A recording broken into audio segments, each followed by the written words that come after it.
So, let me ask you something.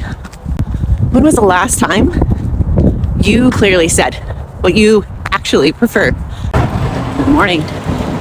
Don't you just love it when you ask a friend or family you're going out to, say, it's a weekend, and you want to go out for a meal or something to do, and you ask them, what would you like to do? What do you fancy?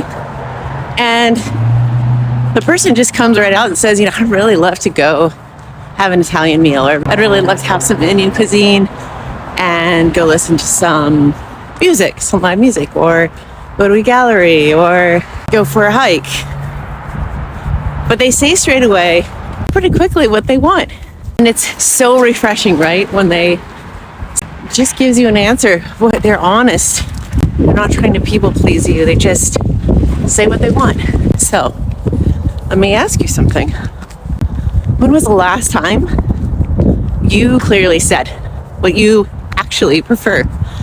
Not what's easiest or what works for everyone else, but what you genuinely prefer, like what you would want to do. It's not always easy, is it?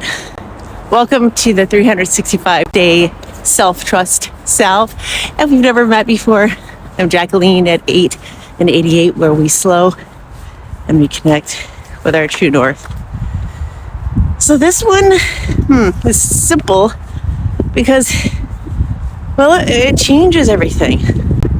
And many of us learned to scan a room first to kind of get a temperature gauge on what everyone else is feeling.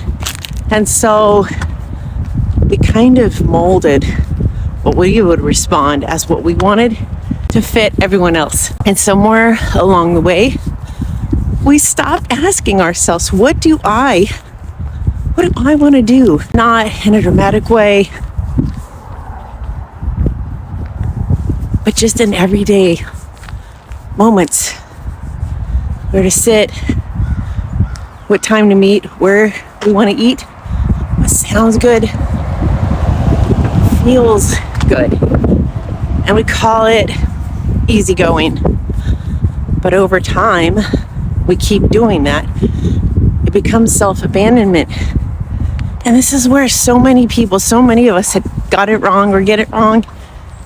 We just start stating a preference to eliminate creating tension. But when you actually state what you want, it creates clarity instead. And clarity is kind, because remember, it felt great when people told you what they wanted, right? It's just refreshing. Well, you get to be that kind of refreshing. And that's kind. It allows people to meet you where you actually are, not what you're pretending to be, where I've pretended to be. And so today's practice is small. In one moment, we just state a preference clearly and honestly. And it sounds like this. I prefer to meet earlier in the day, or I prefer to sit outside. I'm in the mood to eat something light tonight. I prefer not to be in a lot of crowds today, or I really need an energy of a group today, crowd. No apologies. Just a simple statement. The honesty of what you really want. And then let it land.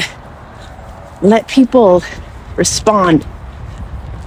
Let the moment be what it actually is. And when we get in this practice, that's where self-trust grows. When you hear your own voice and you stand by it, you trust yourself. You get used to hearing yourself saying what you need, what you mean.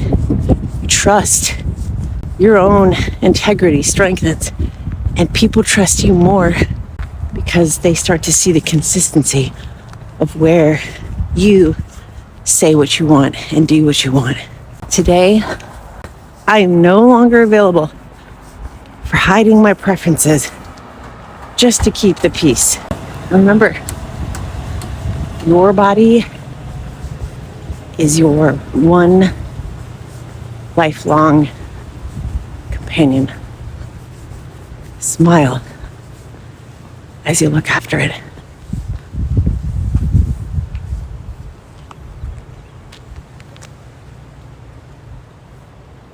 Until next time.